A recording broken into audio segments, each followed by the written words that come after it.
Over the past 20 years, the skyline of downtown Toronto has transformed from this to this.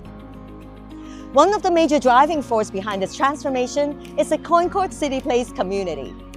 Long before the city caught up, Concord took the lead and completely reshaped what this part of the city could be. What was once the edge of the city is now one of the busiest, tallest, and most vibrant neighborhoods. But how did this happen? Was it just bold real estate development? Or was it the result of careful urban planning, rethinking how people live, work, and gather? And what does this transformation mean for the future of Toronto itself?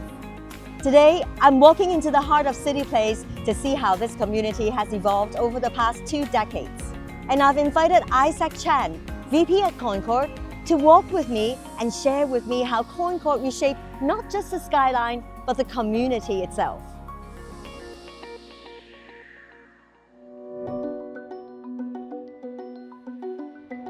Leslie, great to have you here. Thank you so much.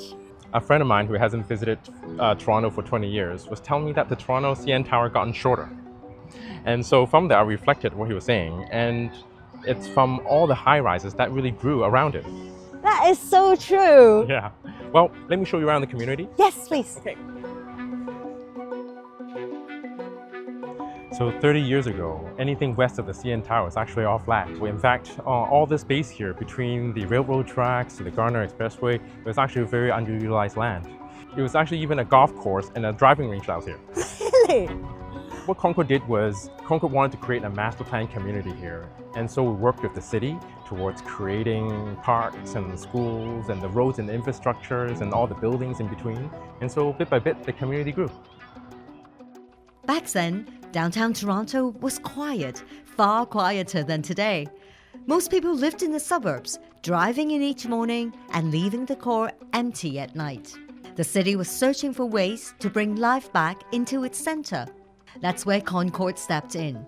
When others saw empty rail lands, Concord saw the beginnings of a complete community. Homes built alongside parks, schools, libraries, and shared spaces for daily life. What feels obvious now was anything but obvious then. It was a vision of a complete community, imagined long before the city caught up.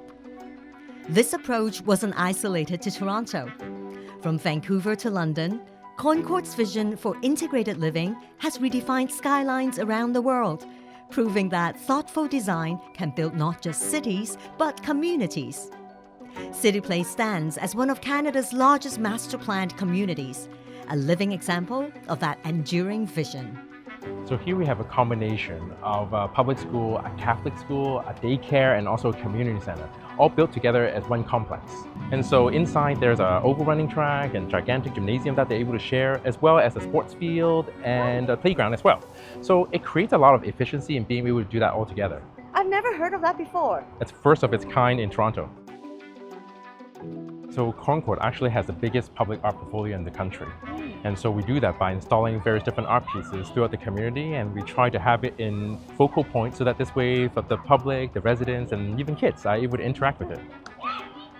What about this? Well, that's the Sky Bridge in a parade development. It's in the focal point in the community, and it was actually a very big undertaking to be able to haul this massive steel structure all the way up into the sky.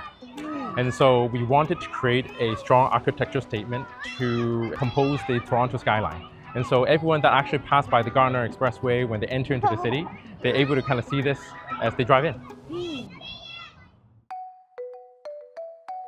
What began as empty rail yards has grown into 54 acres, more than 12,000 homes, and a community of more than 20,000 residents.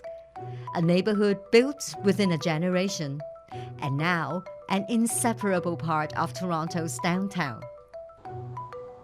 Oh, it says Super Club? Yes, that's right.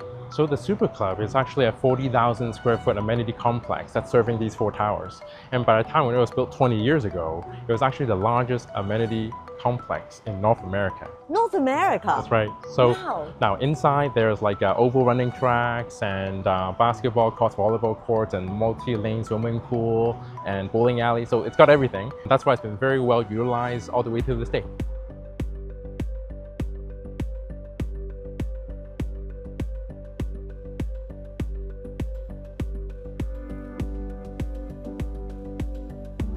That is a truly amazing view. So we're standing in Concord Canada House, and so what we want to do in this project, aside from fantastic finishes, is we wanted to really feature a really large balcony so that this way all the homes are able to really take on a indoor and outdoor living experience, something that all the residents are able to enjoy. And so this is a 72 and 83 story tall building, and in fact at the top of the building at 83 stories, it's even got the highest residential amenity club in Canada. And at the outside of the building, it's actually got these giant maple leaves on the side of the building. And each one of these are 30 stories tall. And so this way, at night, when it lights up, standing beside the CN Tower, it will form a really nice image over the Toronto skyline. Wow. Thank you so much for showing me around the community today. 31 buildings, 12,000 homes. Concord CityPlace has truly transformed Toronto's waterfront. But the Concord team will continue to bring their urban planning skills as well as their design principles wherever they go, transforming cities one community at a time.